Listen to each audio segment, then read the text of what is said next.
Stone implements. If you watch a gardener finishing off his work for the day, you will see him cleaning his tools. You may be fortunate enough to notice him picking up a suitable stone to clean soil off his spade, and of course, as soon as the job is done, he throws the stone down again. Also, scythe and sickle may still be sharpened with a stone. These uses of stone look like survivals from the remote past. At any rate, they are stone implements still in use. To some extent, in some parts of the world, copper took the place of stone several thousand years before the beginning of the Christian era.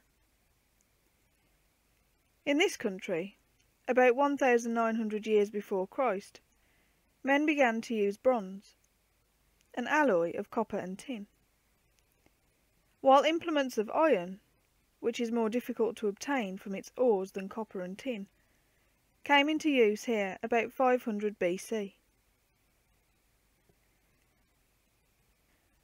But for long after metal was first made into tools, stone implements remained in use.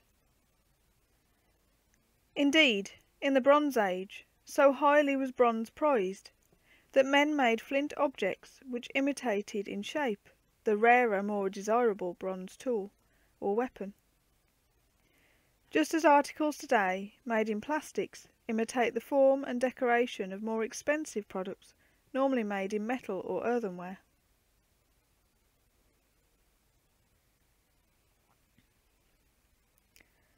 Flint was the usual kind of material from which early implements were made. But man has always used any convenient material ready to his hand. In East Africa, for example, obsidian, a glassy rock, has been used for tool making in comparatively recent times. A friend of mine was able to match an obsidian implement he brought back with him from East Africa with one in flint which he found on the North Downs of Kent. Other hard rocks used by early man for making tools include quartzite and chert. Such tools are not easily blunted by use. Implements are made by Australian Aborigines from bottles and telegraph insulators. They chip the glass or earthenware much as early man chipped flints, and produce very similar results.